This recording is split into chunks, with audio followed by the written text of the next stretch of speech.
Oke, baik. Selamat datang. Yang pertama-tama saya ucapkan kepada Bapak Anton Prasetyo. Bapak terima kasih sudah bergabung dengan kami malam hari ini. Kemudian ada juga Bu Kiki Rizky Wulandari selaku Ketua Himpas Ulul Albab UIN Maulana Malik Ibrahim Malang. Terima kasih Ibu juga sudah hadir pada malam hari ini. Untuk Bapak Ibu dan juga teman-teman partisipan, terima kasih sudah meluangkan waktu untuk hadir di kegiatan kita pada malam hari ini. Baik, Assalamualaikum warahmatullahi wabarakatuh. Waalaikumsalam warahmatullahi Waalaikumsalam wabarakatuh. warahmatullahi wabarakatuh. Alhamdulillahirabbil alamin. Syukur kita haturkan kepada Allah Subhanahu wa taala yang telah melimpahkan rahmat-Nya yang luar biasa sehingga pada malam hari ini kita masih diberi kesempatan untuk sama-sama belajar di acara Sekolah Literasi Volume ketiga yang diadakan oleh Himpunan Mahasiswa Muslim Pascasarjana Ulul Albab UIN Maulana Malik Ibrahim Malang. Selawat dan salam semoga senantiasa terlimpahkan kepada junjungan kita Nabi Agung Muhammad SAW yang kita nantikan syafaatnya di yaumul kiamah nanti. Amin Allahumma amin. Baik Bapak Ibu dan teman-teman, izinkan saya memperkenalkan diri terlebih dahulu. Nama saya Dini Puji Rahayu dan merupakan suatu kehormatan bagi saya karena saya dapat hadir dan juga ditunjuk sebagai moderator untuk kegiatan luar biasa pada malam hari ini. Sedikit informasi Bapak, Ibu, dan teman-teman sekalian bahwa Sekolah Literasi ini merupakan acara rutin dari Himpas Ulul Albab, Himpunan Mahasiswa Muslim Pascasarjana Ulul Albab UIN Maulana Malik Ibrahim Malang. Jadi pada malam hari ini merupakan acara yang ketiga. Jadi bagi Bapak Ibu dan teman-teman yang mungkin baru pertama kali bergabung di kegiatan kali ini, boleh berkenan untuk follow dan mungkin mengikuti ya kegiatan aktivitas kita di sosial media Himpas, ada Instagram, ada Facebook dan juga YouTube untuk selalu mendapatkan update kegiatan-kegiatan apa sih yang bisa Bapak Ibu dan juga teman-teman ikuti di Himpas gitu seperti itu. Baik, Bapak, Ibu, dan teman-teman sekalian, Sekolah Literasi Volume ketiga ini mengambil tema sukses langkah publish jurnal internasional bereputasi Scopus gitu. Wow, ini tema yang menarik menurut saya dan juga pasti sangat dibutuhkan oleh teman-teman. Materi pada malam hari ini akan disampaikan oleh narasumber kita yang luar biasa, teman-teman. Bapak Anton Prasetyo. Beliau saat ini merupakan Wakil Dekan 1 Fakultas Sains dan Teknologi UIN Maulana Malik Ibrahim Malang. Kemudian izinkan saya juga menyampaikan CV dari beliau.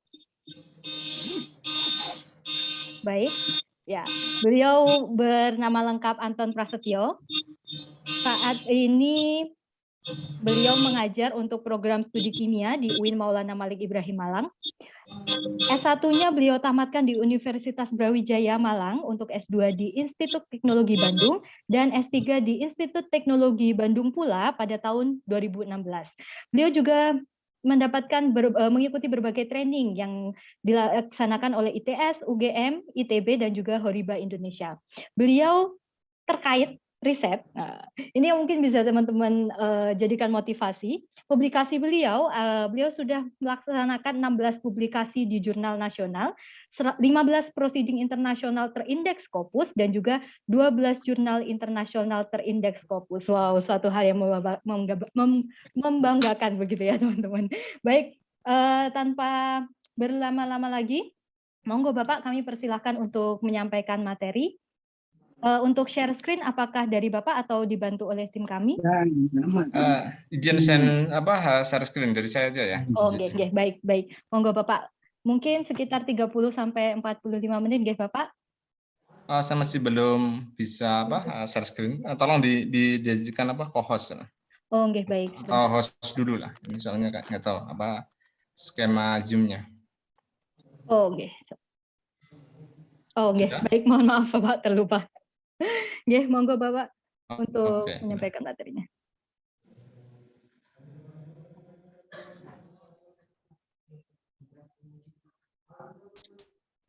Oke, sudah ya ini sudah kelihatan ya? Masih kelihatan proses ini? Bapak. Masih proses. Nggih, sampun, monggo. Sudah kelihatan ya? Sampun. Oke, suara saya baik ya? Bisa didengar ya? Nggih, bisa. Oke, kita mulai. Bismillahirrahmanirrahim. Assalamualaikum warahmatullahi wabarakatuh. Alhamdulillah, syukurillah, la haula wala quwata illa billah. Sudah la ilaha illallah wahdahu la syarika lah, sudah Muhammadan abduhu wa rasuluh, la nabiyya ba'da. Allahumma shalli ala Muhammad dan Muhammad amma ba'du. Yang saya hormati ya panitia ya dari Himpas, yang saya hormati Bapak Ibu sekalian dan juga adik-adik sekalian. Sebelumnya ya perkenalkan ya, atau perkenankanlah saya menyampaikan ucapan terima kasih atas undangannya ya, walaupun mungkin kurang maksimal juga karena di sela-sela kesibukan, karena di bulan-bulan November ini terlampau hektik bagi kami karena banyak sekali kegiatan. Ya, ini di sela-sela kegiatan semoga bisa ya memberikan sebuah pengantar bagi kita bagaimana untuk bisa berpublikasi. Tetapi tentunya perlu dipahami ya bahwa yang namanya publikasi itu bukan seperti membangun candi Roro Jonggrang ya. Dalam kisah Roro Jonggrang dikisahkan bahwa kita membangun candi cukup 1 malam. Saya kira itu salah ya. Nah, termasuk juga dalam berpublikasi ya. Apakah nanti ya jangan dibayangkan bahwa namanya publikasi adalah sebuah proses yang instan, tapi yang namanya publikasi itu sebuah rangkaian dari sebuah kegiatan penelitian yang dimulai dari proposal sampai nanti hasil akhirnya adalah publikasi. Itu harus ditanamkan, jadi tidak ada budaya instan ya. Sekali lagi, dalam berpublikasi kita tidak bisa berbudaya instan. Nanti kalau kita ingin cepat-cepat ya nanti hasilnya juga kurang bagus, akhirnya nanti terjebak pada yang namanya adalah jurnal-jurnal predator, dan itu nanti akan sangat merugikan kita sendiri. Sehingga lebih baik kita harus menata langkah kita untuk bisa menghasilkan sebuah publikasi. Sebenarnya kondisinya juga sama ya, saya juga dulu pada waktu ya mungkin 10 tahun yang lalu juga ya pengalaman saya juga minim ya, tetapi ya seiring dengan waktu terus saya juga belajar S3 di sana, banyak sekali yang bisa saya peroleh sehingga ya pengalaman-pengalaman itulah yang nanti akan membuat saya itu menjadi mempunyai kemandirian lah istilahnya dalam penelitian. Oke, kita mulai. Jadi sebenarnya kita kembalikan ya sebenarnya ke niat dasar kita untuk apa sih sebenarnya kita untuk berpublikasi. Ya sebenarnya kepentingannya banyak ya, banyak bagi kami di dosen itu nanti kebutuhan pragmatismenya adalah untuk kenaikan pangkat, karena nanti kalau misalkan kita naik ke lektor kepala ataupun nanti ke profesor itu sudah mensyaratkan sekian punya jurnal internasional bereputasi gitu. Mau tidak mau kita harus punya kan gitu. Jadi itu juga sebuah motivasi atau sebuah dasar bagi kita untuk bagaimana kita menulis dalam jurnal ilmiah kan gitu. Termasuk nanti ada juga remunerasi ya. Jadi dosen itu kalau menulis nanti akan bisa digantikan dengan sekian rupiah, dan tentunya itu juga sebagai penyemangat. Nanti kalau sebagai lembaga itu sebagai untuk akreditasi, perangkingan lembaga kan gitu. Nah, kalau untuk mahasiswa sebenarnya apa kan gitu ya. Mahasiswa apa? Yang pertama adalah ya syarat kelulusan, kan tentunya kan begitu. Misalkan di buku pedoman akademik mahasiswa pasca sarjana, di situ juga ada sebuah keharusan atau kewajiban, misalkan kalau kita mau lulus maka kita harus publikasi jurnal, misalkan jurnal nasional, apakah itu Sinta 2 atau Sinta 1 ataukah jurnal bereputasi. Apalagi nanti kalau kita menempuh S3, kayak saya dulu misalkan menempuh S3, syaratnya sederhana sebenarnya, yaitu adalah 1 publikasi internasional kan gitu. Tetapi untuk mencapai 1 itu ya itu ya butuh effort usaha yang sangat-sangat luar biasa sekali, meskipun hanya 1. Sehingga ya syarat itu kadang-kadang menjadi sulit juga ya tercapai, karena problem penelitian ya tidak sederhana yang kita bayangkan, kan ada banyak masalah kan gitu. Nah, terus juga untuk portofolio pribadi kita. Portofolio itu apa? Untuk kurikulum vitae kita. Misalkan nanti Bapak Ibu atau adik-adik yang masih S2 atau S3 nanti mendaftar dosen, itu seringkali dalam proses seleksi kita akan melihat portofolio seberapa sering si calon itu menulis dalam jurnal internasional. Kalau dia punya pengalaman dalam menulis jurnal internasional, tentunya itu menjadi sebuah kredit poin yang lebih ya. Karena kita menginginkan ya calon dosen misalkan calon pegawai yang berkualitas, dan kita melihatnya adalah di portofolio. Terutama kalau dosen pasti ya kita lihat seberapa banyak sih dia menulis kan gitu. Nah, di zaman era sekarang ini portofolio itu semakin ya tidak bisa kita kita sembunyikan. Ya, misalkan portofolio Bapak Ibu sekalian bisa saya lihat di Google Scholar kan gitu. Paling sederhananya. Misalkan saya ketik Google Scholar misalkan atas nama Mbak Dini Rahayu, di situ pasti akan kelihatan seberapa dia punya karya tulis kan begitu. Nah, kalau mau iseng-iseng, Bapak Ibu bisa men-trace itu. Misalkan dosennya itu ya lewat Google Scholar pasti akan ketahuan. Apalagi nanti juga lewat Scopus atau lewat ORCID dan yang lainnya. Jadi zaman sekarang itu menjadi semakin terbuka dan portofolio kita itu tidak bisa kita sembunyikan. Terus yang berikutnya untuk mahasiswa juga yang penting sebenarnya untuk latihan menulis sekali lagi ya. Yang namanya student itu kan belajar. Meskipun itu nanti levelnya adalah S3 itu juga belajar. Ya, belajar apa? Ya belajar menulis. Nah, kenapa? Nanti kalau misalkan kita tidak belajar menulis, nanti kalau setelah lulus, nah itu menjadi berat. Ya, menjadi berat bagi kita karena apalagi nanti kalau sudah S3 itu kita ditasbihkan sebagai seorang peneliti yang mandiri. Mandiri itu apa ya? Sudah ibaratnya secara sederhana itu tidak butuh bimbingan kan gitu. Jadi dia harus mandiri bereksperimen, dia mandiri berpenelitian, dia mandiri dalam menulis. Kalau misalkan pengalaman-pengalaman menulis ini di dalam misalkan dalam dunia mahasiswa itu tidak dipunyai, cukup berat. Sangat berat ya. Sangat berat nanti kalau sudah lulus, apalagi kalau sudah S3 ya. Kalau S2 kan kita masih punya jenjang nanti sekolah lagi di S3. Tetapi kalau S3 kan ya kecuali Bapak Ibu nanti punya kesempatan postdoc ya. Postdoc itu juga belajar juga di situ ya.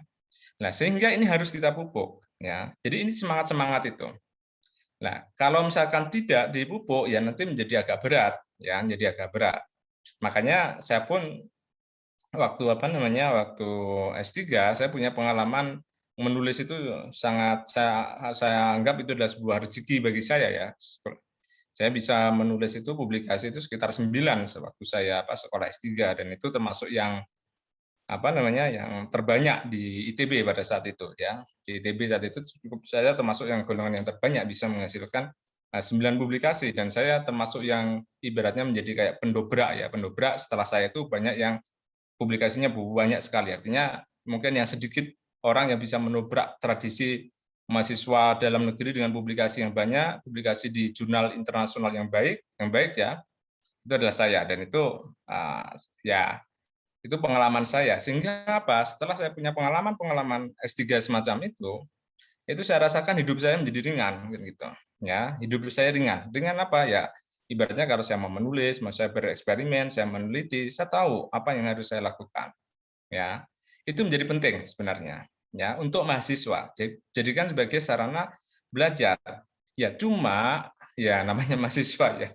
Namanya mahasiswa ya kadang-kadang kan terjebak dalam sebuah pragmatisme, pengen cepat lulus kan gitu, pengen gampangnya, ya itu wajar-wajar juga ya, wajar-wajar juga sebenarnya.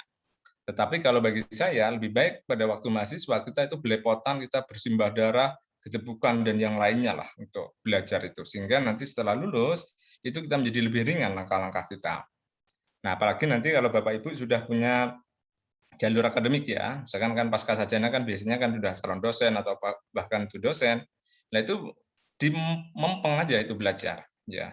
Walaupun ya tadi yang namanya belajar itu memang tidak enak. Betul, belajar itu tidak enak. Menulis itu sampai saya hari ini pun saya pun juga nggak enak ya menulis itu ya. Nggak enak, saya juga harus berusaha untuk meningkatkan mood saya pun juga sama ya, sama juga ya. Nah, itu untuk mahasiswa. Maka kembalikan motif-motif untuk menulis kita itu adalah untuk itu. Sehingga nanti kita menjadi punya istilahnya adalah kita punya alasan yang jelas, apa langkah yang jelas untuk apa sih kita belajar menulis tadi, ya. Nah, kalau untuk ilmu pengetahuan yang namanya menulis itu penting ya, karena memang itu salah satu siklus dalam ilmu pengetahuan itu adalah menulis hasil-hasil penelitian dan itu nanti akan memperkaya atau membangun bangunan ilmu pengetahuan. Itu penting bagi ilmu pengetahuan ya, yang namanya publikasi-publikasi itu karena itu ibaratnya adalah batu bata yang nanti akan membangun ilmu pengetahuan secara keseluruhan ya. Dan kalau misalkan kita berpikir yang agak lebih luas ya tentunya misalkan umat muslim sekarang itu ya cukup ketinggalan dengan umat-umat yang lain terkait dalam hal dunia ilmiah ini ya. Sederhananya aja misalkan ya jumlah publikasi yang menang Nobel dan yang lainnya. Itu kita ya kalah jauh, kita ibaratnya ya masih nggak tahu itu masih bisa kita kejar berapa puluh tahun atau berapa ratus tahun itu ya. Nah, tetapi kita harus memulainya itu, ya, memulai yang namanya adalah usaha-usaha untuk ya jihad dalam bidang ilmu pengetahuan. Dan saya kira itu menjadi penting untuk konteks hari ini ya. Konteks hari ini adalah jihad ilmu pengetahuan. Kita pun dalam sejarah Islam sebenarnya ya banyak kalangan yang menganggap bahwa masa keemasan Islam itu kan pada abad khilafah Muawiyah, Bani Mu'amiyah atau Bani Abbasiyah atau Bani Mu'amiyah yang ada di Spanyol di sana itu adalah saat-saat emas Islam. Dan di situ yang pada saat emas Islam di situ bagaimana kita melihat bagaimana ilmu pengetahuan berkembang sangat luas ya.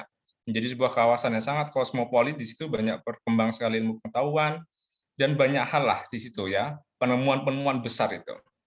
Nah, tetapi kalau setelah abad 14 ke sini memang ya penguasa Islam itu orientasinya menjadi agak lain ya, yang tatkala sudah ada Bani Seljuk, ada Utsmani, itu memang lebih banyak mengedepankan kampanye-kampanye militer ya. Terus terang kampanye-kampanye militer, bukan kampanye-kampanye ilmu pengetahuan sebagaimana Bani Abbasiyah atau Bani Muawiyah di situ. Ya. Nah, walaupun sebenarnya tadi kalau kita ingin memajukan Islam ya sebenarnya kunci utamanya adalah memajukan ilmu pengetahuan ya. Kampanye ilmu pengetahuan ya, yang itu yang lebih dulu sebenarnya harus kita kejar. Apalagi di saat-saat pandemi begini kita juga tahu bagaimana ilmu pengetahuan itu menjadi sebuah kunci untuk mengatasi pandemik ini. Sekali lagi yang namanya pandemik hari-hari ini itu kan sebenarnya sebuah siklus, sebuah peristiwa yang seringkali dijumpai oleh umat manusia. Tapi meskipun jumlahnya sangat besar saat ini, tetapi sebenarnya itu bisa korbannya jauh lebih kecil dibandingkan dengan zaman dahulu. Ya, zaman dahulu mobilitasnya sangat terbatas, itu jumlahnya aja bisa setengah populasi ya, setengah populasi, 50% dari populasi. Misalkan di Eropa itu ada Black Death, penyakit pes pada abad 14 itu dia menghabiskan 50% populasinya ya. Sedangkan corona hari ini memang sangat banyak, tetapi kalau dari persentase itu masih belum melampaui penyakit-penyakit atau pandemik-pandemik di zaman dahulu.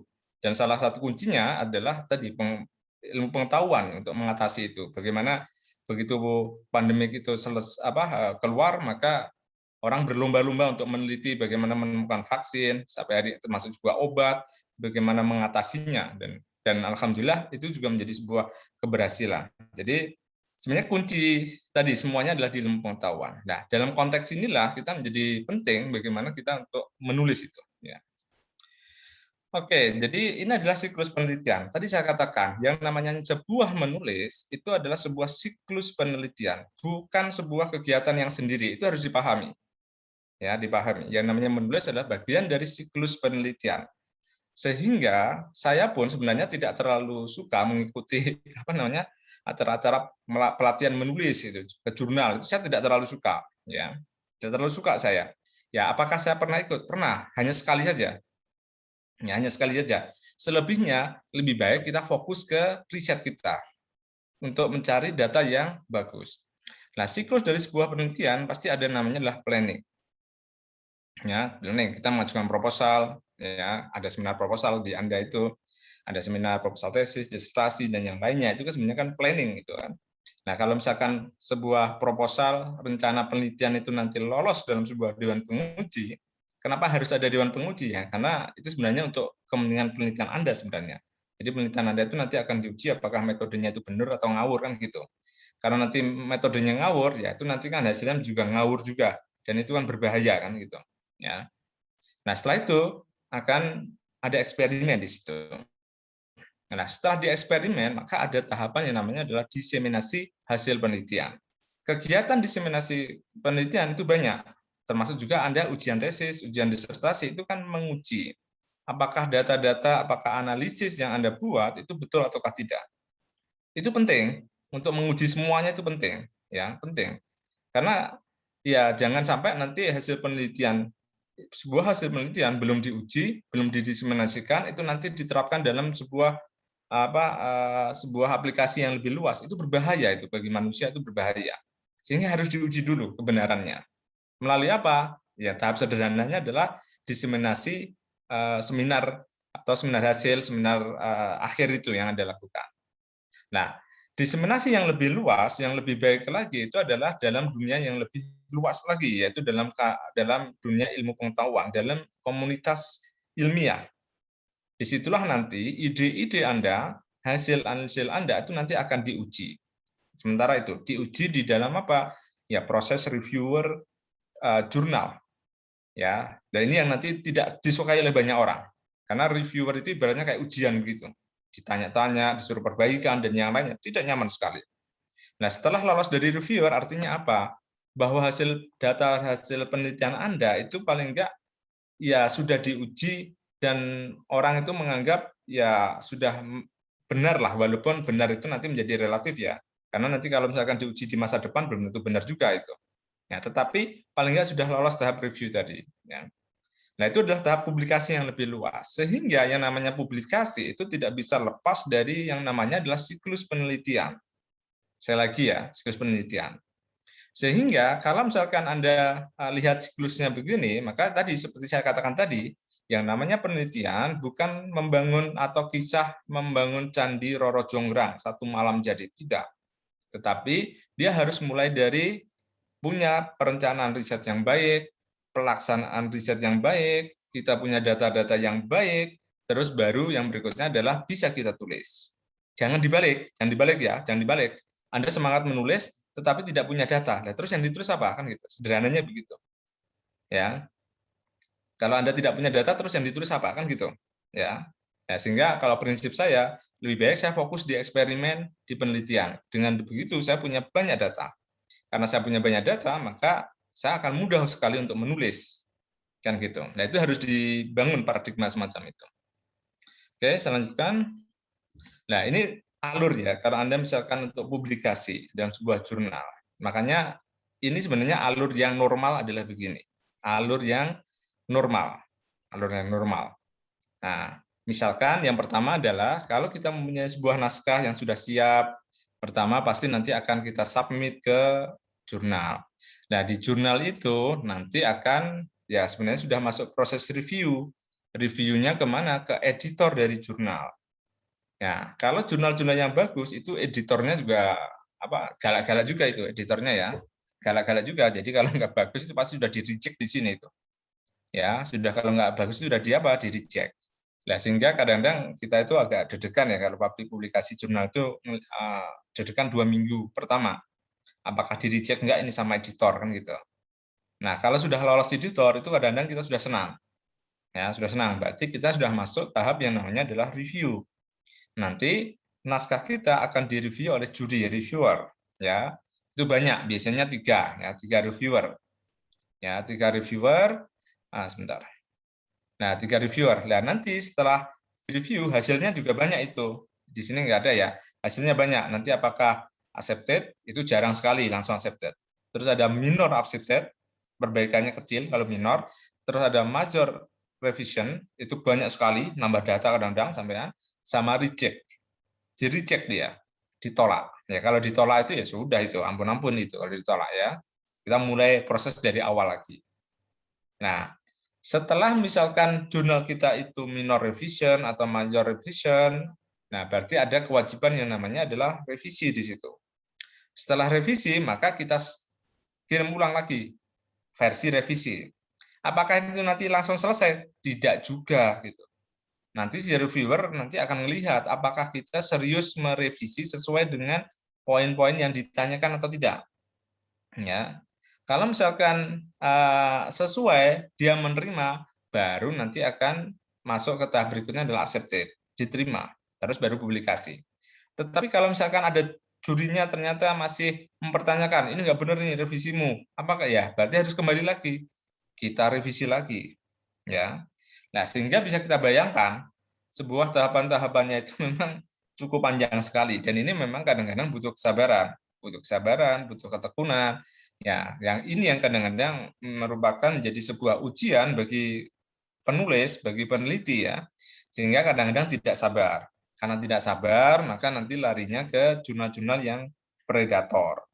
Jurnal predator cirinya adalah apa? Dia tidak ada proses review yang baik. Ya, tidak ada proses review yang baik. Tiba-tiba accepted saja. Nah, kalau tiba-tiba accepted saja terus minta duit, lah itu patut dicurigai, maka berarti jurnal itu adalah jurnal apa? Predator. Kalau jurnal yang baik, meskipun itu berbayar, maka informasinya adalah setelah accepted. Ya, setelah proses ini semua dilalui, terus dia accepted, baru dia nanti biasanya akan memberikan tagihan. Berbeda dengan jurnal predator. Ya. Nah, jadi di sini bisa kita bayangkan ya bagaimana proses nulis menjadi jurnal itu menjadi sebuah proses yang ya sangat panjang lah.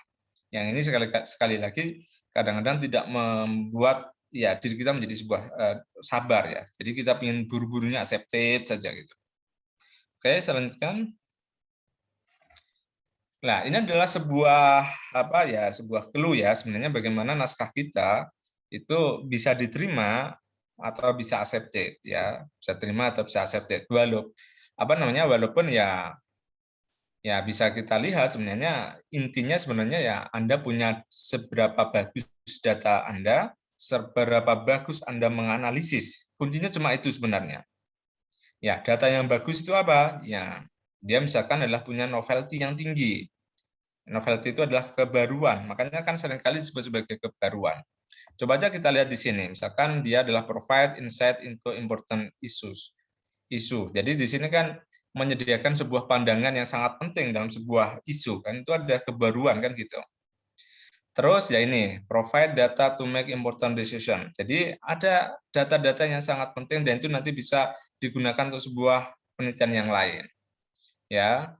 Terus ini juga informasi have developed framework or teori. Jadi ada sebuah data-data yang itu nanti bisa memperkaya atau bahkan membangun sebuah teori-teori yang baru.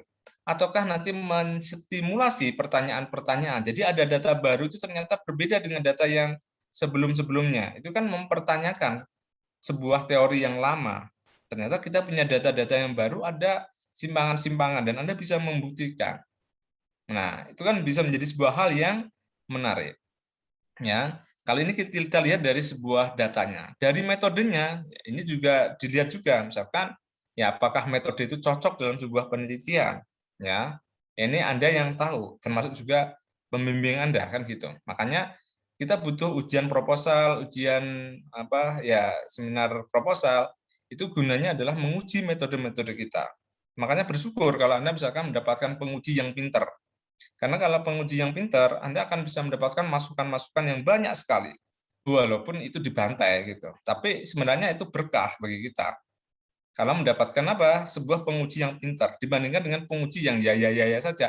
Anda itu tidak ada nanti Anda yang nggak akan dapatkan sebuah ilmu, sebuah pengetahuan baru gitu. Ya cuma bagi mahasiswa itu ya tidak terlalu populer penguji-penguji yang pintar itu, karena kecenderungannya pasti nanti akan ya akan bikin perbaikannya menjadi jauh lebih lama kan begitu ya. Nah, termasuk di sini adalah method used in the study explain the conclusion logically. Jadi itu ya kecocokan metode terhadap nanti kesimpulan. Ya, dan kalau yang ini adalah cara menulisnya ya, termasuk yang valid connection with existing studies. Jadi kita bisa ibaratnya adalah merangkai hasil-hasil kita itu dengan hasil-hasil yang sebelumnya atau yang kita seringkali sebut sebagai state of the art. Kita harus bisa merangkainya. Ya. Terus yang berikutnya yang juga penting itu adalah ini, tell a good story. Jadi kita juga mempunyai sebuah jalan cerita membangun sebuah tulisan kita itu runut. Sehingga orang itu membaca itu jelas arahnya, tidak bulat saja. Ngerti ya? Maksud saya bulat saja, tetapi runut. Kayak kita bercerita, ada awal, nanti ada ending di situ. Nah, kalau Anda punya semacam ini, ya saya jaminlah Anda pasti itu tinggal selangkah saja Anda akan mempunyai sebuah sebuah publikasi yang baik. Ya. Oke, selanjutnya. Nah, sekarang ini kalau misalkan bagi saya ya, kalau untuk trik-trik bagi mahasiswa ya. Lain hanya kalau saya berbicara ke dosen ataupun ke institusi itu lain pasti strateginya. Kalau ini adalah untuk mahasiswa karena kan mahasiswa S2 atau S3 kan.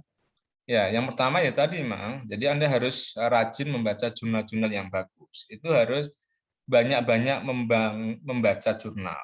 Jurnal yang apa? Yang bagus. Sekali lagi, Ya, jangan ya Anda seringnya adalah membaca misalkan blog. Itu ya kalau untuk ilmu apa namanya? Untuk membuat kita cerdas ya jauh gitu. Tapi bacalah jurnal-jurnal yang baik ya, jurnal-jurnal yang baik. Ya, kita bisa lihatlah jurnal-jurnal yang baik. Misalkan kalau untuk studi Islam, sekarang kan banyak yang studi Islam ya, misalkan Al-Jami'ah yang ada di UIN Jogja sana, terus ada studi Islamika yang ada di UIN Jakarta, itu kan jurnal-jurnal yang bagus ya. Saya nggak tahu kalau jurnal-jurnal apa namanya ilmu-ilmu apa Islamic Studies. Kalau jurnal-jurnal saya misalkan ya orang kimia pasti saya akan baca banyak-banyak jurnal terkait dengan ACS, terus apa misalkan apa Wiley. Nah, gunanya apa? Kalau Anda membaca jurnal-jurnal itu, Anda akan tahu perkembangan ya, perkembangan teori-teori yang berkembang saat ini itu bagaimana, orang itu meneliti bagaimana, Anda juga bisa melihat bagaimana teknik analisis dia ya. Dia pasti menganalisisnya kan khas itu, tiap orang itu. Anda akan tahu ya. Termasuk juga kalau bagi saya bisa melihat gambar-gambar yang baik. Ya, gambar-gambar yang baik. Artinya apa? Oh, ternyata kalau saya harus menampilkan publikasi yang baik, saya harus menampilkan gambar-gambar yang baik. Dan itu bisa kita peroleh di jurnal. Ya, di jurnal. Ya, ini harus dibiasakan, membaca jurnal dengan apa? Jurnal yang baik ini harus dibiasakan. Ya, dibiasakan. Ya, makanya kalau dulu saya sebelum pandemi itu apa namanya seringkali saya membaca jurnal itu sama mahasiswa bimbingan S1 saya itu, yaitu seminggu sekali, sehingga saya seringkali ibaratnya adalah berseloroh, mari kita ngaji kitab putih kan gitu. Kalau sebelumnya kan Anda ngaji kitab kuning, sekarang kita ngaji kitab putih gitu. Apa kitab putih Pak Anton? Jurnal. Nah, gitu. Saya bilang gitu, mari kita kaji jurnal. Ya, itu memang penting, ya. Saya pun ya di sela-sela kesibukan kadang-kadang ya tetap saya membaca jurnal, melihat jurnal kan gitu, melihat ilmu perkembangan ilmu pengetahuan bagaimana. Termasuk nanti kalau Anda sering-sering baca jurnal pasti akan bisa tahu runtutannya, oh ternyata nulis jurnal itu begini gitu. Walaupun membaca jurnal itu memang tidak boleh sekali. Saya pun harus membaca satu jurnal itu harus berkali-kali, berulang-ulang ya, berulang-ulang. Nggak bisa sekali itu nggak bisa, harus berulang-ulang. Ya, apalagi nanti kalau misalkan yang jurnal-jurnal dengan bahasa asing, ya itu harus lebih berulang-ulang lagi. Nggak boleh sekali, ya berulang-ulang. Terus yang berikutnya, ya tadi kalau misalkan apa di mahasiswa ya, memang Anda harus aktif dalam pembimbingan, ya pembimbingan karena yang namanya dosen pembimbing itu kan guru. Maka bersyukurlah, kalau bagi saya ya bersyukurlah itu kalau mempunyai guru atau dosen pembimbing yang dia mempunyai pengalaman menulis yang baik, dia pinter lah, ibaratnya pinter gitu. Dan juga dia pinter membimbing, ya pinter membimbing. Nah, tetapi ya itu kayak rezeki-rezekian ya, rezeki-rezekian itu. Rezeki-rezekian. Kalau saya, kalau misalkan masih S2, ya kalau saran saya sih nanti kalau misalkan ambil S3, Anda harus ya survei itu ke pembimbing-pembimbing itu siapa pembimbing yang bisa membimbing kita menjadi seorang yang bagus gitu. Ya, misalkan oh ternyata orang ini publikasinya banyak. Oh ternyata orang ini jago ini. Oh ternyata orang ini nanti bisa mengembangkan anak buahnya itu. Ya itu yang harus kita apa namanya? Mungkin itu harus kita incer model-model pembimbing model begitu. Ya, dosen-dosen yang model begitu. Walaupun itu nanti sangat capek, ya, walaupun sangat capek. Ya, saya pun ini juga strategi saya dulu. Waktu saya mau S3 di ITB, saya pun juga mereview itu calon banyak apa dosen-dosen pembimbing itu. Ya, akhirnya saya punya dosen pembimbing yang publikasinya banyak, ya, grupnya itu bagus dalam bereksperimen. Ya, kita ya buktinya adalah sekarang itu satu geng saya itu yang sudah menjadi profesor itu sudah 2 ya, yang jadi profesor itu. Jadi publikasinya buang terbanter itu cepat-cepat ya. Ya, saya juga punya dosen pembimbing yang satunya itu ya itu sangat aktif sekali apa bagus sekali itu penelitiannya ya, sangat bagus sekali penelitiannya. Yang sekarang itu apa menjadi salah satu apa namanya orang yang sakti di ITB ya. Sakti di ITB itu dilihatnya adalah dari banyak jurnal publikasi. Ya, jadi kalau di ITB itu memang kadang-kadang melihat wibawa orang itu dari banyak-banyakan jurnal gitu ya. Jadi kalau orang jurnalnya banyak itu sakti itu udah ditakutin itu. Ya kan sebenarnya kan dalam agama kan begitu kan, setan itu kan takutnya sama orang yang berilmu kan gitu. Setan saja kan takut sama orang yang berilmu. Ya. Jadi begitu. Nah, saya pun sebenarnya dulu memilih pembimbing yang bagus, terus terang saya pilih ya. Sehingga kalau saya di TB itu kalau saya ditanya, "Panton pembimbingnya siapa?" Saya sebutkan pembimbing saya 1 2 3 itu sudah orang udah diam semua itu. Ya, karena tahu kualitas ini muridnya siapa kan gitu. Ya, ini muridnya siapa ya, kayak Anda misalkan dalam tradisi pesantren pun kan juga begitu kan. Misalkan ini muridnya kiai siapa, itu pasti akan punya kedudukan yang agak lain-lain juga ya. Karena keilmuannya itu, ya keilmuannya itu. Walaupun memang nggak nyaman, ya nggak nyaman. Nggak nyamannya apa? Dulu waktu saya di TB itu, ini pengalaman pribadi ya. Misalkan saya yang lainnya itu apa namanya? Yang lainnya sudah pulang di rumah, saya masih di lab sampai jam 12 malam. Bayangkan kan gitu. Dan itu terus-terusan selama 4 tahun atau 5 tahun. Dibayangkan kan? Nah, sampai jam 12 malam, sampai jam 11 malam ya kerjaannya ya kalau nggak diskusi ya ke lab dan seterusnya, terus hidup saya begitu itu. Ya tetapi setelah lulus ya hidup saya menjadi ringan gitu aja kalau saya sih ya. Nah, itu menjadi penting. Ya, makanya nanti kalau yang belum masih merencanakan S3 nanti ya kalau saran saya pilihlah grup-grup atau orang-orang yang pinter, termasuk juga pinter mengembangkan diri Anda, membimbing Anda. Karena Anda butuh pembimbingan sebenarnya untuk menjadi seseorang yang bisa mandiri dalam dunia ilmu pengetahuan. Ya, tidak bisa tanpa bimbingan itu tidak bisa. Ya, sama juga kan dalam tradisi pesantren kan ada namanya adalah sanad keilmuan kan. Sama juga itu, ya. Nah, sehingga ya cuma ya tadi dosen-dosen dengan pembimbing-pembimbing yang model begitu kadang-kadang tidak populis karena seringnya kita mencari yang gampang-gampangnya saja gitu. Oke, terus yang berikutnya kita juga tadi kalau Anda punya bimbingan yang bagus, itu pasti punya apa? Punya riset yang bagus dan serius dan tertata, ya. Nah, nanti cobalah Anda kalau misalkan punya pengalaman riset di luar negeri bisa dibuktikan lah. Misalkan grup-grup riset di luar negeri itu misalkan tiap akhir pekan itu pasti akan ada diskusi internal ya tiap akhir pekan dan itu ditanyain orang per orang itu. Jadi ada presentasi, mempresentasikan hasil penelitiannya ya, terus dia nanti akan ditanyain sama pembimbingnya, terus sudah ngapain saja selama 1 minggu itu. Terus begitu. Jadi ya stres juga itu kan gitu. Ya kan stres juga digituin terus-terusan kan gitu. Nah, tetapi nanti hasilnya ya menjadi sangat luar biasa sekali. Ya, karena tadi konsep kita adalah tadi belajar. Sekali lagi adalah apa? Belajar. Dan itu harus dikembangkan sebenarnya, ya. Tradisi-tradisi semacam itu harus kita kembangkan. Terus yang berikutnya juga ini yang penting juga adalah bangun jaringan pertemanan yang luas, terutama nanti bagi yang sudah S3 ataupun S2 karena apa? Nanti tatkala kita di mahasiswa itu punya jaringan pertemanan yang luas, maka nanti setelah Anda lulus, Anda bisa membangun jejaring-jejaring penelitian. Itu penting. Ya, itu penting. Nah, apalagi misalkan ya sudah yang S3 ya, terutama yang S3, bisa jadi nanti teman-teman Anda itu yang S3 itu misalkan 10 tahun atau 20 tahun lagi itu jadi rektor kan gitu. Ya, jadi pejabat. Nah, itu kan bisa kita membangun sebuah jejaring-jejaring penelitian yang menjadi lebih luas lagi. Ya, sehingga nanti selama menjadi mahasiswa itu kalau saran saya memang tadi kita harus membangun sebuah jaringan pertemanan yang luas. Kita harus membangun pertemanan yang seluas-luasnya karena itu nanti akan punya prospek di masa depan. Ini pun juga pengalaman pribadi saya. Sehingga setelah lulus pun saya kadang-kadang masih menjadi koautor itu karena jaringan pertemanan saya gitu. Jaringan pertemanan saya sehingga bisa melaksanakan riset-riset bersama dengan orang lain. Oke, yang berikutnya, nah tadi saya lewati ya di yang slide yang saya kirim karena sebenarnya itu untuk audien yang lain ya. Karena ini audiennya mahasiswa maka saya lupa itu menghapus bagian itu. Jadi tadi sekali lagi kita harus juga membuat step-step ibaratnya kayak latihan ya, latihan menulis itu ya agak sulit ya tiba-tiba kalau Anda itu ujuk-ujuk nanti langsung menulis jurnal internasional bereputasi. Apakah bisa Pak langsung tiba-tiba ke situ? Ya bisa sebenarnya. Bisa. Tapi kalau bagi saya, mari kita mencoba mempunyai roadmap menulis itu secara pelan-pelan. Ya. Apalagi sekarang itu kita banyak sekali pilihan jurnal-jurnal yang ada di Indonesia. Dicek aja di Sintaristek Dikti ya.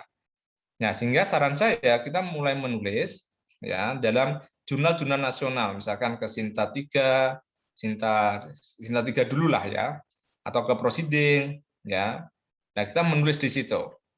Nah, tetapi meskipun itu levelnya itu prosiding, meskipun itu Sinta 3, kita harus menulis dalam bentuk yang paling bagus. Tidak bisa seenaknya.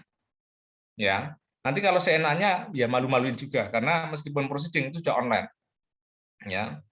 Meskipun Sinta 3 itu sudah online. Nah, sehingga meskipun itu kita menulis ke Sinta 3, ya Sinta 3 itu kita harus usahakan menulis itu dalam yang bagus, yang bagus.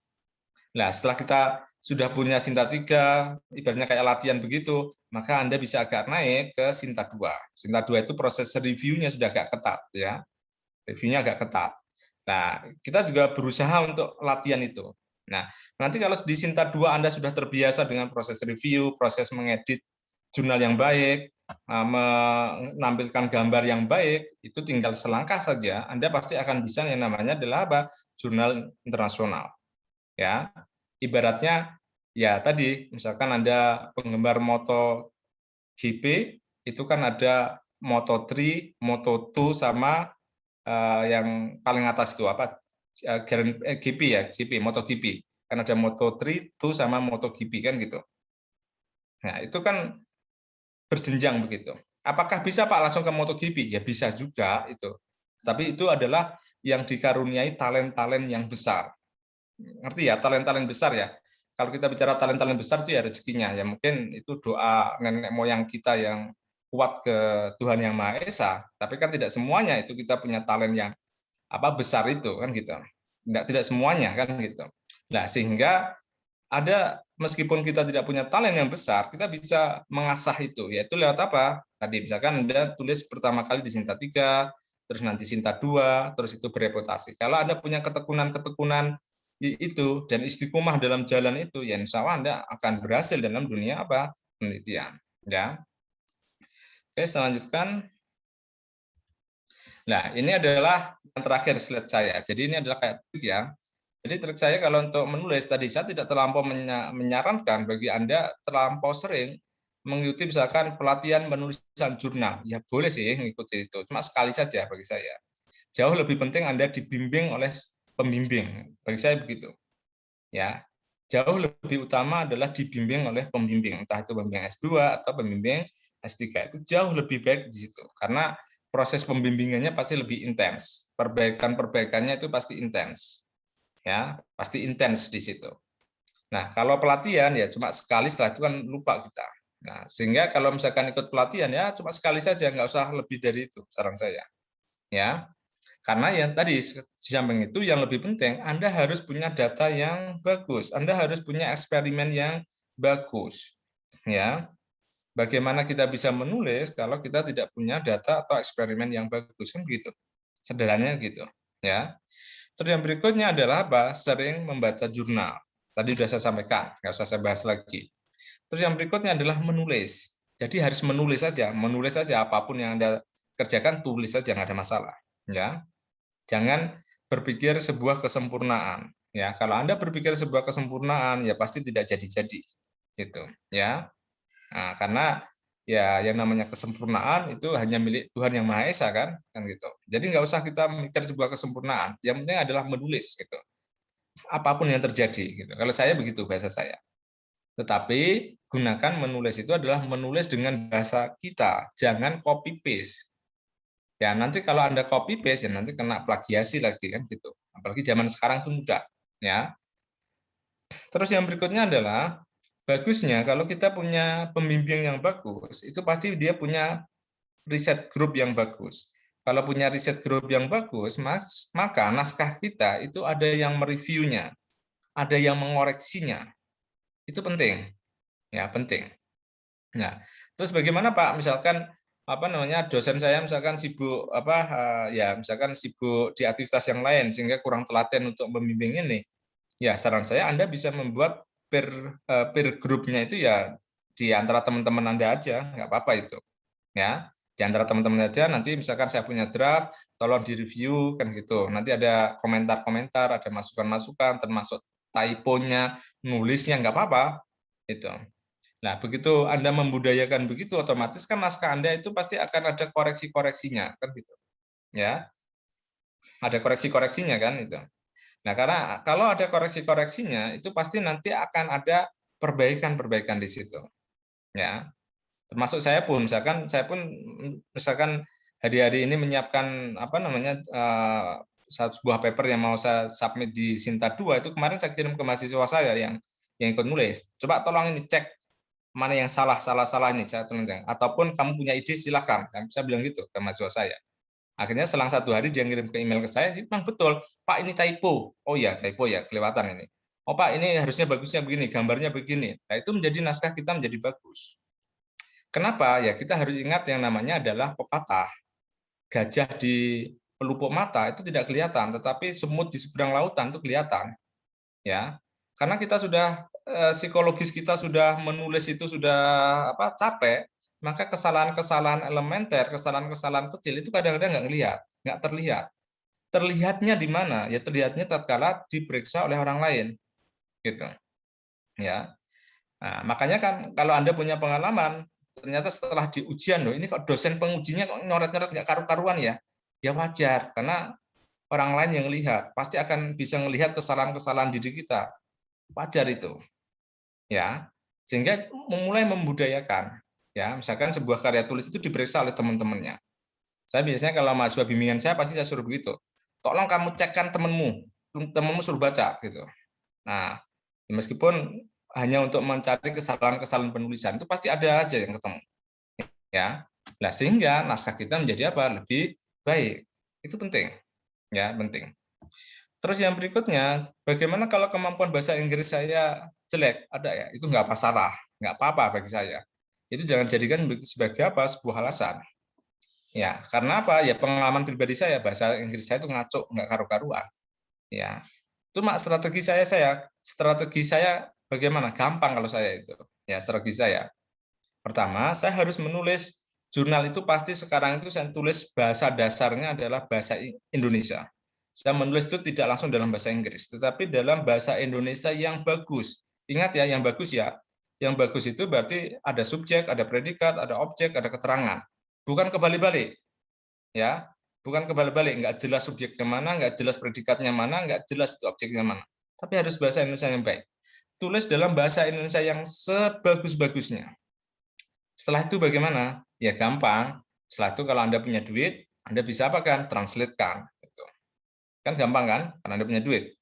Kalau nggak punya duit bagaimana Pak? Gampang. Kalau Anda punya teman yang bahasa Inggrisnya bagus, minta tolong. Nanti kan bayarannya murah itu. Ya kasih duit juga. Ya kan murah kan? Pak, kalau saya sampai tidak punya duit bagaimana Pak? Gampang. Anda pakai Google Translate itu. Ya. Google Translate kalau sudah bahasa Indonesianya bagus, itu biasanya menghasilkan translatean yang bagus juga. Ya, ini pengalaman pribadi saya. Nah, tetapi setelah ditranslatekan itu biasanya akan saya perhalus. Ada namanya proofreading. Kalau Anda punya duit, Anda sewa proofreading. Itu nanti akan menghaluskan kalimat-kalimat itu membetulkan. Kalau misalkan tidak bisa ya, kalau saya biasanya saya otak-atik sendiri. Kan paling nggak kan saya ngerti grammar sederhana-sederhana itu kan. Setelah itu saya cocokkan di Grammarly gitu. Ya saya bolak-balik begitu saya. Terus saya suruh ngecek teman yang punya bahasa Inggrisnya bagus gitu. Ya. Nah, setelah itu biasanya akan keluar naskah dalam bentuk bahasa Inggris yang bagus. Kalau sudah begitu ya Anda sudah punya naskah yang bagus ya. Jadi jangan dibuat rumit kalau dalam hal menulis dalam bahasa Inggris ya. Jangan buat rumit. Kalau kita memperumit diri kita ya sulit juga nanti ya. Jadi kita bisa menggunakan strategi-strategi yang tadi saya sampaikan ya. Kalau misalkan bahasa Inggris kita tidak terlalu bagus ya. Nah, terus yang terakhir ini juga sudah saya sampaikan tadi ya. Ya kita punya roadmap menulis, punya untuk latihan-latihan menulis. Sekali lagi kita bisa mulai dari Sinta 3, nanti Anda ke Sinta 2, nanti ke Sinta 1 yang sudah terindeks Scopus. Kalau Anda punya roadmap itu dan Anda tekun, Anda telaten, Anda sabar, Anda bersabar dalam sebuah proses menulis, ya insya Allah nanti suatu saat pasti akan Anda punya jurnal internasional yang berreputasi. Tetapi sekali lagi, itu sebuah proses, tidak bisa bukan sebuah proses instan. Ya, tidak bisa Anda mengikuti sekian pelatihan, Anda akan mahir, tidak bisa. Ya, ibaratnya Anda punya misalkan belajar mobil. Anda belajar mobil di situ belajar kayak apa SpongeBob. Anda pernah lihat SpongeBob? Nggak tahu saya. Karena anak-anak kecil saya punya anak banyak kecil di rumah itu dan senangnya lihat SpongeBob. SpongeBob itu kalau belajar nyetir itu secara manual si bootnya itu, yang mobil bootnya itu dia ditanyain manualnya, teorinya dari A sampai Z. SpongeBob itu jago. Ya, manualnya. Tetapi begitu dia diuji cobakan, di mana itu? Di jalan raya, SpongeBob itu nabrak nggak karu-karuan, sehingga seumur hidupnya SpongeBob di kartun itu nggak punya SIM. Ya, coba aja cek kalau nggak percaya. Ya, cerita SpongeBob itu. Itu bisa kita logikakan sama dengan ini. Kalau Anda hanya pinter secara teori menulis itu harusnya begini, harusnya begini, harusnya begini, harusnya begini, hanya teori saja, tidak Anda mencoba terjun, maka ya Anda nggak akan bisa nulis juga, nggak akan punya karya. Ya, nggak akan punya karya. Jadi mending Anda sudah tahu, ya seperti saya katakan tadi, oh polanya begini, menulis itu. Ya sudah, Anda langsung fokus untuk mencari data, kan gitu. Mendesain penelitian yang baik, mendapatkan data yang baik. Kalau sudah ada data yang baik, ya sudah dicoba ditulis, kan gitu. Nah nanti kalau ditulis, kita submit ke jurnal-jurnal yang bagus. Ya, jurnal yang bagus itu penting ya. Nanti Anda akan ketemu reviewer yang ya kalau bahasanya itu galak-galak. Galak-galak itu bukan terminologi yang jelek, bahkan bagus. Dia pinter-pinter itu. Karena pinter-pinter, dia bisa seringkali menanyakan hasil-hasil kita, termasuk juga metode-metode kita. Akhirnya apa? Nanti kalau ada seringkali menulis jurnal dan ketemu reviewer-reviewer yang pinter-pinter itu, Anda lama-kelamaan juga ikut-ikutan pinter. Gitu. Ya. Lama-kelamaan itu ikut-ikutan pinter, karena ilmunya si reviewer pasti pelan-pelan masuk ke Anda kan gitu. Oh ternyata kalau saya bahas teori ini, saya harus punya teori ini, teori ini, teori ini, kan gitu. Kalau saya misalkan harus menampilkan data ini, oh ternyata reviewernya itu punya saran harus bentuk begini. Itu kan ilmu-ilmu baru, ya. Nah, tetapi tadi sekali lagi itu yang kadang-kadang tidak populis, tidak disukai oleh banyak orang, sehingga orang akan memilih jalan-jalan instan, ya, jalan-jalan instan. Maka kalau bagi saya tidak ada jalan instan dalam dunia penelitian ini. Itu adalah sebuah proses yang panjang, ya. Makanya kalau Anda masih nanti S2 atau S3 ataupun sudah S3 dan nanti akan balik ke institusi masing-masing, tolong gunakan masa-masa belajar ini sebaik mungkin, ya. Usahakan untuk bisa mempunyai karya tulis menulis itu, karena itu masa-masa penting bagi Anda untuk mempunyai portofolio tadi, sehingga nanti setelah lulus, apalagi sudah S3 ya, Anda tidak bingung lagi, ya. Ya, tidak bingung lagi nanti oh ternyata menulis bagaimana ya. Nah, gitu. Maksud saya begitu. Nah, ini sekedar tadi pengalaman pribadi saya ya. Terus terang kalau saya tadi saya ceritakan ya ini bukan sombong ya, tapi saya punya 9 selama S3 itu saya punya 9 publikasi internasional, tetapi ya tadi memang tidak nyaman ya, tidak enak. Itu saya hampir 4 tahun itu pulangnya jam 12 malam itu tiap hari, dan saya pernah suatu hari itu saya hampir tidak tidur itu 2 malam. Jadi mungkin hampir 50 jam itu saya bingung cara tidur itu bagaimana, saya juga bingung itu. Ya. Jadi ya memang menjadi tidak nyaman ya. Tetapi kalau sudah mengingat masa-masa begitu saya juga kadang kepikiran ya kok bisa ya, saya kok kuat ya. Istilahnya kok bisa kuat ya menghadapi sebuah kondisi yang bagi saya memang sangat berat ya kalau saya saya merefleksikan di masa lalu itu ya. Tetapi kalau bagi Anda-Anda sekalian ya memang ya harus dilalui lah masa-masa berat itu ya. Dinikmati saja kan gitu. Nanti masa misalkan bolak-balik ke pembimbing ya nikmati saja kan gitu sebagai sarana belajar gitu. Nanti misalkan di penguji bolak-balik ya nikmati saja sebagai masa belajar juga. Nanti menulis bolak-balik di reject ya nikmati saja, karena ya jangankan Anda, banyak penulis besar-besar itu juga di reject bolak-balik juga ada juga itu. Ya, sekelas Einstein pun itu ada teori yang besar itu pernah suatu publikasi itu ditolak juga itu. Publikasi pertama dia itu. Setelah itu di publikasi kedua baru diterima itu. Ya. Jadi itu hal-hal yang wajar ya. Wajar bagi kita. Makanya memang ya namanya belajar itu memang tadi kuncinya adalah kesabaran itu. Oke, insya Allah itu saja dari saya. Mungkin ada yang kurangnya atau yang tidak berkenan, saya mohon maaf. Mungkin di sisa waktu mungkin kalau ada yang perlu didiskusikan monggo. Dan saya akhiri, assalamualaikum warahmatullahi wabarakatuh. Waalaikumsalam warahmatullahi wabarakatuh. Terima kasih Pak Anton Prasetyo untuk materi yang sangat insightful. Saya yakin teman-teman di sini sudah tidak sabar untuk berdiskusi. Baik teman-teman, untuk sesi tanya jawab, boleh teman-teman bertanya. Untuk 2 orang, kesempatan diberikan kepada 2 orang penanya. Monggo langsung boleh menyalakan mic-nya. Dan juga ini ya, videonya ya. Halo, Monggo Mbak. dari Mas Basyirudin, monggo silakan. Ya, perkenalkan ini saya pertama kali bergabung. Saya Basyirudin, mahasiswa Pasca Sarjana Magister Manajemen di Universitas Dr. Sutomo Surabaya. Mohon izin Pak, saya mau bertanya untuk mengenai di reject-nya yang sering terjadi reject itu, kesalahan yang sangat fatal itu di apa ya Pak, kalau boleh tahu?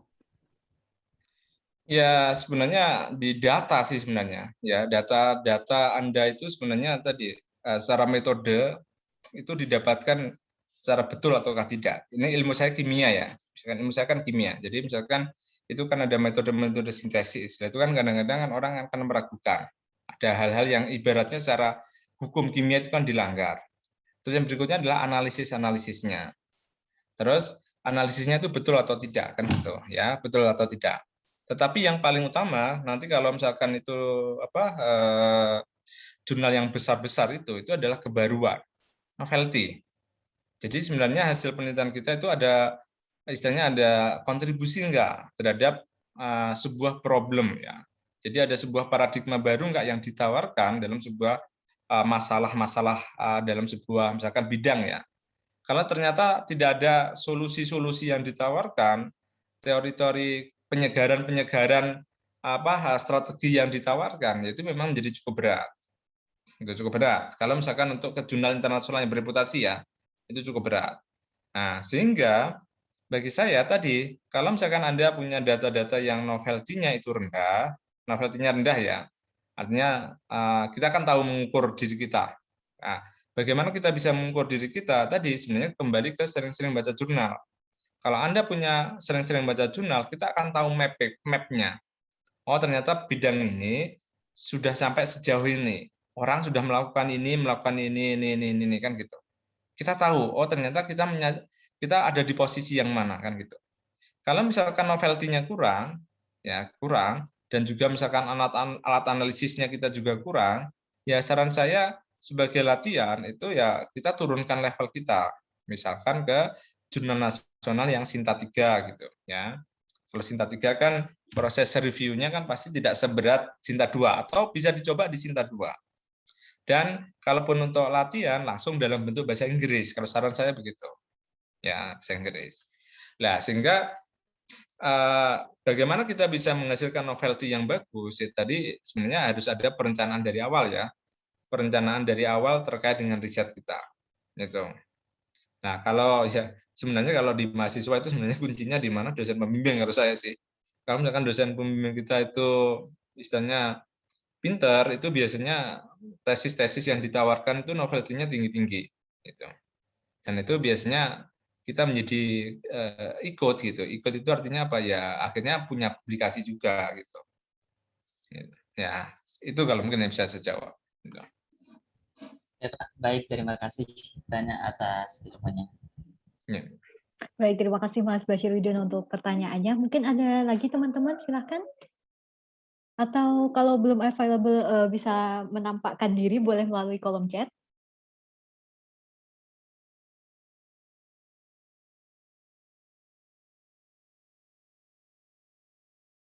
Teman-teman, ini karena sudah ada pertanyaan melalui kolom chat, jadi boleh langsung saya bacakan ya sambil menunggu teman-teman yang lain bertanya secara langsung. Yang pertama ada 2 pertanyaan Bapak, boleh ya semuanya dijawab? Oke, nggak apa-apa. Oke, ini yang pertama dari Mbak Desri Wila Ademela. Nih, Assalamualaikum, izin bertanya melalui chat karena jaringan kurang bagus. Apa yang harus dilakukan oleh peneliti agar masalah penelitian yang diteliti valid dan memiliki kontribusi yang melimpah bagi kemajuan ilmu pengetahuan dan teknologi? Sebelumnya saya ucapkan Bentar, terima kasih. diulangi, Mbak. Oke, Diulangi. apa yang harus dilakukan oleh peneliti agar masalah penelitian yang diteliti itu valid dan memiliki kontribusi yang melimpah bagi kemajuan ilmu pengetahuan dan teknologi. Oke, langsung saja ya, biar saya nggak lupa itu. Ya. Jadi memang tahap awal ya, saya bicaranya mungkin kalau untuk S3 ya, karena untuk S2 itu kan waktunya kan sangat pendek sekali. Kalau S3 terutama S3 ya. Jadi tahap pertama S3 itu memang kadang-kadang di awal-awal itu memang cukup memakan waktu ya. Kecuali kalau misalkan ada riset grup yang kuat, dia bisa langsung masuk ke dalam sebuah topik penelitian. Nah, caranya kita, semisal di awal kita misalkan ingin menentukan topik yang nanti akan kita teliti, ya tadi sebenarnya kita bisa melihat map penelitiannya. Jadi sebuah topik penelitian itu sebenarnya posisinya itu petanya itu bagaimana orang meneliti dalam sebuah bidang itu. Ya, kalau dalam ilmu eksak itu kita biasanya ngelihatnya gampang. Itu misalkan ada kampus-kampus besar itu langganannya adalah Scopus gitu. Ya, Scopus. Jadi Scopus misalkan saya meneliti misalkan terkait misalkan dengan teknologi water treatment gitu. Ya, water treatment. Nah, kalau di Scopus itu kita cukup mengetik water treatment, itu nanti sekian banyak orang itu, ya sekian banyak orang itu nanti akan keluar topik-topik penelitiannya dalam jurnal internasional. Ya, nah awal-awal saya dulu kuliah juga sama. Ya, material saya namanya kalau dalam kimia itu senyawa arufilus ya. Saya disuruh pembimbing saya ngetik kalimat itu dalam apa? Di Scopus. Akhirnya keluar banyak itu. Ya, topik-topik itu. Akhirnya apa? Kita bisa membuat mapping. Oh, ternyata senyawa ini digunakan untuk ini. Senyawa ini digunakan untuk ini. Orang mengkarakterisasi ini kan gitu.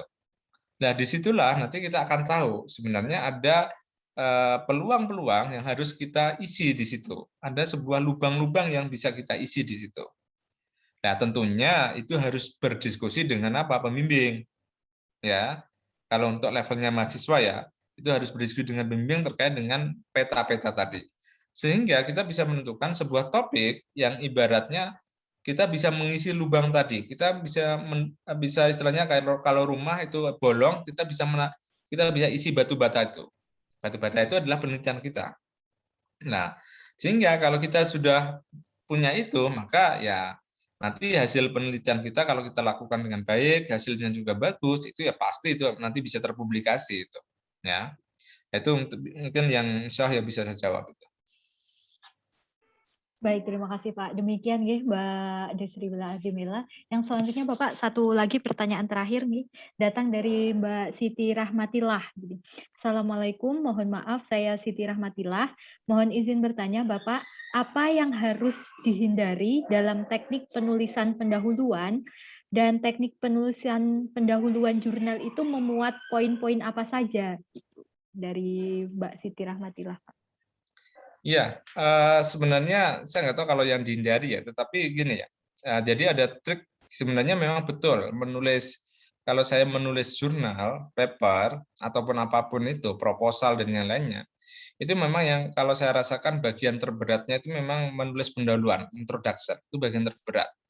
Karena apa? Bagian pendahuluan atau ya introduction di sana itu sebenarnya isinya adalah apa? State of the art. Ya, state of the art. State of the art itu apa? Jadi perkembangan suatu topik. Jadi perkembangan penelitian dari suatu topik. Ya. Nah, itu kan kita harus merangkainya menjadi sebuah jalinan cerita-cerita yang itu adalah runut dan itu nanti kita sambungkan, kita ada peluang-peluang untuk memperbaiki dari perkembangan tadi. Ya tadi kayak map tadi. Ya, map tadi. Sehingga kalau kita misalkan menulis misalkan di jurnal yang bagus, ya bikin state of the art yang bagus. State of the art yang bagus itu apa? Ya kita menampilkan perkembangan hasil penelitian itu dari hasil jurnal yang bagus. Gitu. Ya, jurnal yang bagus. Ya, jurnal yang bagus itu apa ya? Anda bisa mengklasifikasikan jurnal yang bagus itu. Yang kalau bahasa orang sosialnya itu sebenarnya kayak otoritar apa? Otorita apa? Otorita apa saya lupa itu apa bahasa orang sosial itu. Ya. Tetapi kalau bahasa orang eksak ya yang bagus, jurnal-jurnal yang bagus itu. Sehingga kadang-kadang apa ada sebuah ketentuan yang tidak resmi ya, misalkan jurnal di introduction itu yang digunakan adalah yang paling enggak up to date kan gitu. Walaupun ya tidak semuanya betul ya up to date ya, karena ada teori-teori yang di masa lalu pun harus kita pakai kan gitu. Tetapi sekali lagi yang namanya introduction itu tadi berisi state of the art.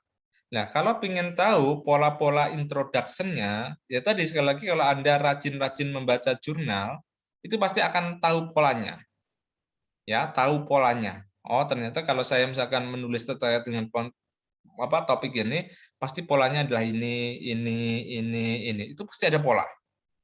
Ya. Nah, pola-pola itulah yang nanti mungkin bisa Anda ikuti. Ya. Itu sangat spesifik sekali keilmuan. Saya juga kalau misalkan disuruh menjawab bagaimana poin-poinnya ya, pasti jawaban saya akan khas ke ilmu saya. Ya, ilmu saya. Itu nanti akan beda dengan bidang ilmu Anda. Nah, sehingga Anda harus membaca tadi jurnal-jurnal yang baik. Tetapi tadi usahakan tatkala menulis state of the art itu gunakan sumber rujukan referensi yang baik. Ya, yang baik. Apalagi kalau nanti di jurnal internasional. Apakah jurnal nasional itu baik, Pak? Boleh, Pak. Ya, boleh-boleh saja sebenarnya. Tetapi Anda harus membaca detail. Apakah memang karya itu orisinal ataukah bagus ataukah tidak kan gitu. Nanti ternyata hasilnya itu meragukan, ya Anda nggak bisa tulis itu di state of the art kan gitu. Hasil-hasil yang meragukan itu. Nah, kenapa kita bisa menggunakan sumber-sumber primer yang bagus di introduction? Karena apa? Kalau jurnal yang bagus, asumsi dasarnya hasilnya itu sudah direview oleh reviewer yang bagus, sehingga bisa lebih dipertanggungjawabkan. Ya, nah itu mungkin kalau bisa saya jawab itu. Ya, mungkin yang saya jawab. Baik, terima kasih.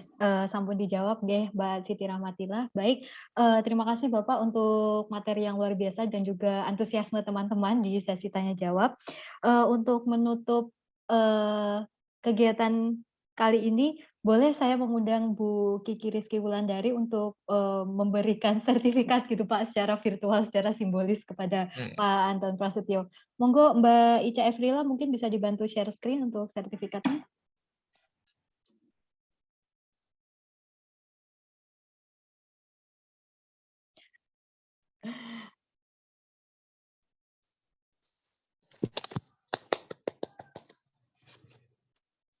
Oh ya, terima kasih. Ya. Monggo silakan Mbak Kiki. Terima kasih banyak Ustadz atas kesempatannya yang telah membersamai agenda Himpas Ulul Albab. Sebagai ucapan terima kasih kami memberikan sertifikat secara virtual. Mohon berkenan untuk menerima ini Ustadz. Oh, ya, terima kasih. Saya juga cukup senang bisa sharing pengalaman saya. Saya kira penting ini. Oke Ustadz, terima kasih banyak Ustadz. Baik, terima kasih bisa di stop sharing. Kemudian kita boleh ya Bapak Ibu untuk sesi dokumentasi kita foto bersama-sama. Mungkin Bapak Ibu boleh berkenan membuka videonya. Boleh open kamera Bapak Ibu.